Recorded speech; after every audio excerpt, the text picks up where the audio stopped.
There's no need for any other anime news podcast when you have me, John, and the AnimeNation News Podcast. This week, to bring you news of a brand new Tenchi anime. The Takahashi City in Okayama Prefecture has managed to generate 16,840,000 yen, the equivalent in American dollars of about $165,000 plus, to fund the production of a new Tenchi anime called I, Tenchi, or Love Tenchi. The series will be, once again, created by original Tenchi creator Masaki Kajishima, who was actually born in the Okayama Prefecture. And all of the, or most of the previous Tenchi anime was actually set in Takahashi City, which is partially why the city is now funding the production of this new series. This series will be 40, or is it 50? 50 5-minute long episodes that will air on Japanese TV starting in October. The city is partially funding these in an effort to create promotion and promote tourism. Especially in the past couple years, there has been a bit of a Japanese growth industry in tourism in creating pilgrimage cities, or holy cities, and holy spots. This largely started with Lucky Star, and people going, otaku in particular, going to find the actual real-life locations that are featured in anime, like Lucky Star and Suzumiya Haruhi. And now, Takahashi City is hoping that by creating a new Tenchi anime, which features locations in Takahashi City, fans will come visit Takahashi City in order to look for those particular real settings. It's been a while since our last Tenchi anime, so considering all of it in varying degrees is enjoyable, this should be something to look forward to. Shueisha has announced the development of a World Trigger anime television series. World Trigger is a sci-fi manga by Daisuke Ashihara. It's a new manga that premiered last year and does not actually even have a single compiled volume yet. The first compiled volume is going to be released in Japan this October. So that's relatively how new the story is. But then again, in concept, it's not especially a brand new story. The concept of World Trigger involves interdimensional aliens crossing over into our dimension and invading Earth, and a group of high school boys who usurp some of that alien technology to fight back against the aliens. So it definitely sounds like a very conventional manga and anime concept.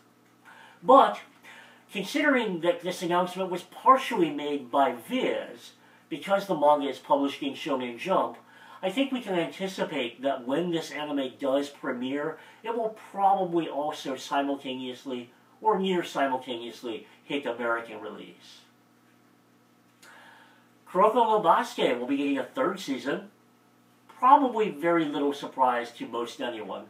The manga, despite its controversy, has been tremendously popular, and the anime has had 2 television series in 2012 and 2013. Both series have streamed on Crunchyroll, so many of you, I'm sure, are familiar with Kuroko's Basketball. If you're not, it's a series about high school basketball, and the main character is a very unassuming, sort of easily overlooked, rather short player by basketball standards, who is outstanding at assisting the other players on the team. Part of the reason why the manga has been so controversial in Japan is because it was this focus of a terrorism campaign, actually. For about a year, a mysterious person made lots of bomb threats related to events focused on Kuroko no Basuke. Now, last year, the perpetrator, an unemployed man who felt a personal insult over the success of the manga and its creator, was apprehended and imprisoned. But there is still that relationship now. But obviously, it has not stopped the popularity of Kuroko no Basuke, nor the support of it. which is a sort of strange dichotomy in Japan, because there are certain occasions in which something that gets a negative connotation or a negative association gets pulled and gets no longer supported. An example is, the Japanese pop band Charge and Asuka. Asuka was recently arrested on drug possession charges. Now, as a result, the Charge and Asuka music video by Hayao Miyazaki, On Your Mark, is being pulled out of the upcoming Japanese Hayao Miyazaki retrospective DVD and Blu-ray box set. To some extent, this seems a little awkward. It seems unusual to Americans. If the pop artist is being imprisoned, that's one thing. But why would the distributor then pull the Studio Ghibli-produced music video? Because wouldn't that, in a sense, punish the fans and the consumers more so than punishing the vocalist?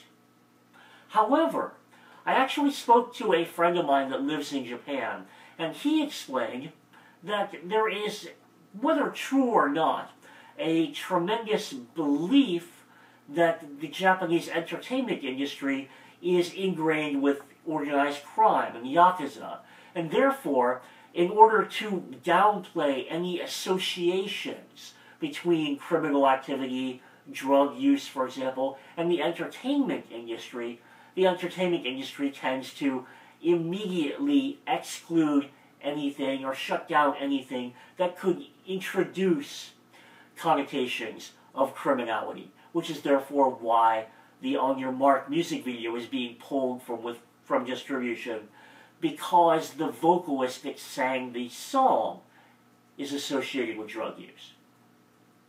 Something to think about. I think that in America that certainly would not happen.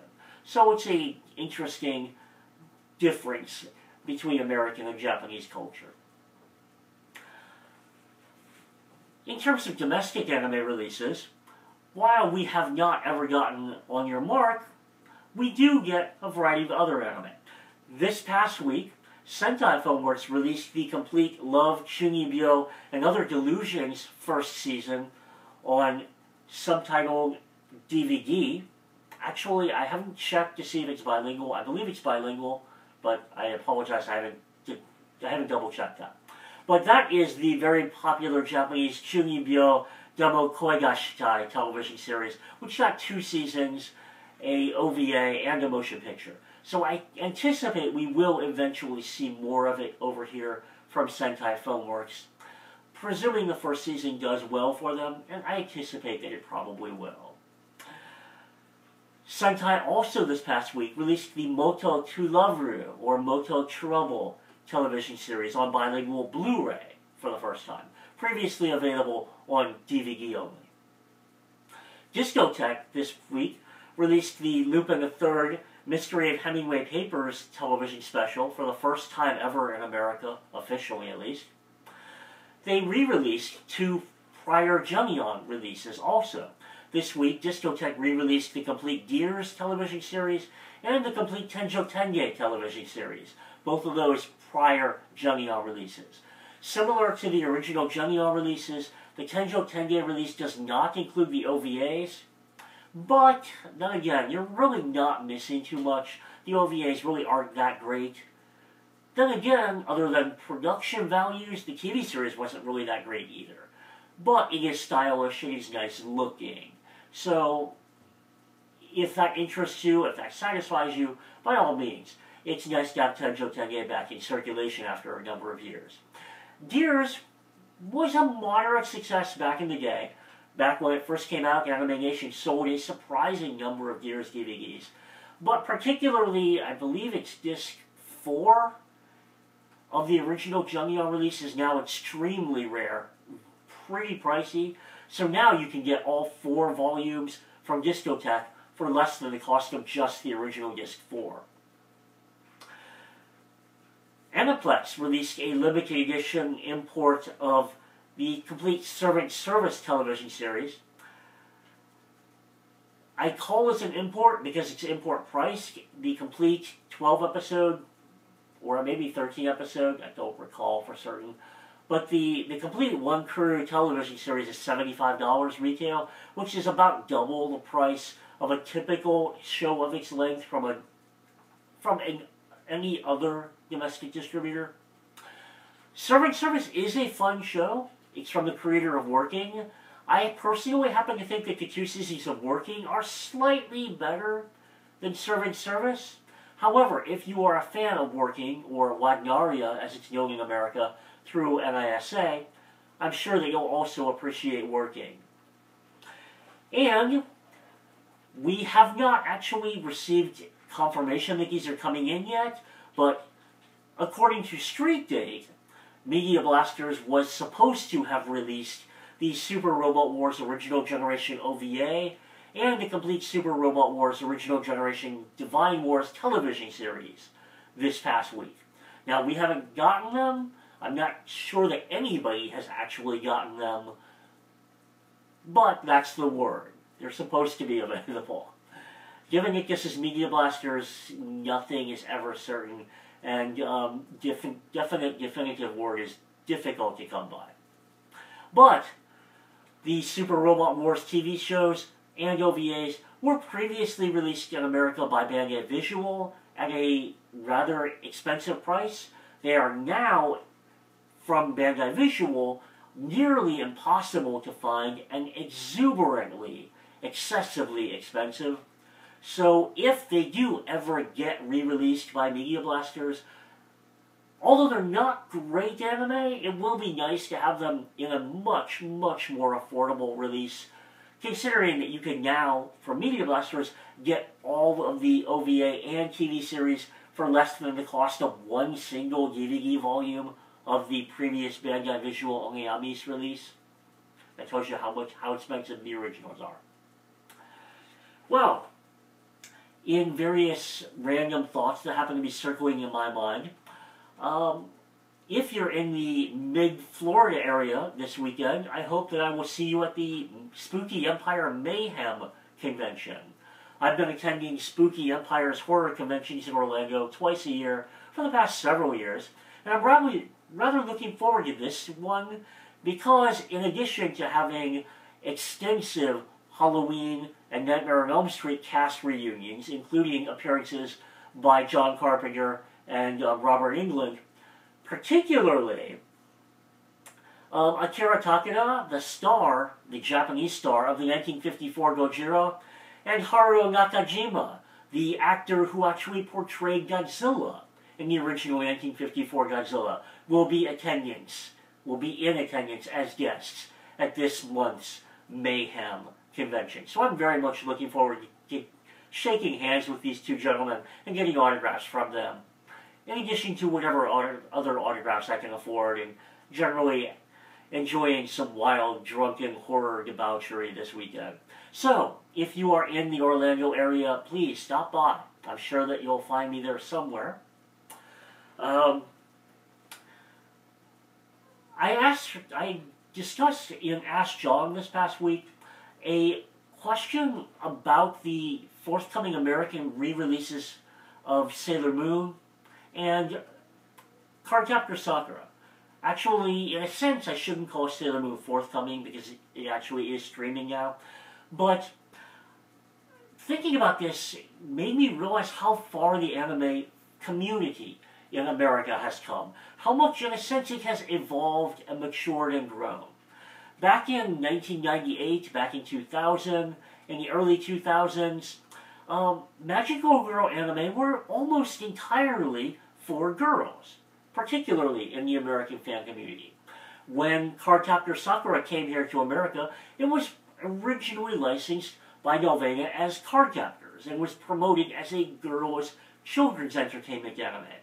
However, now, 15 or so years later, we're getting Cardcaptor Sakura uncut on Blu-ray in a $250 box set. So I don't think it's 8-year-old, 10-year-old, 12-year-old girls that are going to be buying $250 box sets of Cardcaptor Sakura. Clearly, it's a show targeted now at relatively affluent young adult and adult American otaku consumers. which means many of those will be male. People like me, for example. Now, I haven't actually decided yet whether I'm going to repurchase Cardcaptor Sakura, but I am typically the sort of demographic that it's being targeted to. So I think that that's very interesting. It shows that the American anime community has evolved and matured to a point where we don't stigmatize children's anime as strictly for children anymore. The point where we don't stigmatize or compartmentalize little girls' anime as just or exclusively for little girls anymore. I think now we are finally getting to a point, much like the Japanese fan community, where anime is accessible and allowable, in fact, for all anime fans to watch, regardless of what demographic it was originally intended for. So I want to congratulate America's fan community for that. It sounds a little bit egotistical or a little self-centered of me to say that I matured that way a long time ago, but by that token, it does mean that there was also a time when I had that very narrow-minded mindset, whereas I thought children's anime were only for kids, magical girl anime were only for little girls. I grew out of that through experience and exposure to anime, and I now appreciate all varieties and genres of anime, and I'm glad to see that a lot of America's fan community is following suit and really appreciating the entire spectrum and diversity and variety of what anime has to offer now. Finally, I mentioned that I had a friend in Japan, and I've mentioned before that next month I'll be visiting Japan for a 2-week vacation. I was a little bit amused when my friend over in Japan sent me an email to ask specifically, could I convince you, he said, to go out and see the new Saint Seiya, Legend of Sanctuary movie with me. I was amused by the question because in my mind, it's a question that doesn't even need to be asked. Certainly, the Saint Seiya Legend of Sanctuary movie is a ultra Bishonen CG movie. It does look like it's been prettied up a lot, and it is CG, so typically I can understand why that might discourage fans of vintage and classic Saint Seiya from watching it. However, it is still Saint Seiya. For example, earlier this year, I finished watching the 90-episode Saint Seiya Omega television series. And while it is CG, it is still anime. So, by all means, I don't think it should be even necessary to ask, would I be interested in watching a movie in a theater in Tokyo? Absolutely. No questions asked. Would I prefer to be watching some other anime film? Probably. But is that going to stop me from going to the Legend of Sanctuary movie? Not at all. That's the kind of anime fan I am. That's the kind of anime fan you get when you listen to me. I hope that I've kept you entertained this week, and I hope that you'll tune back in next week when I will continue to bring you anime news and whatever thoughts happen to be in my mind. So, if I don't see you at this weekend's Spooky Empire, I'll see you next week. Thanks for watching.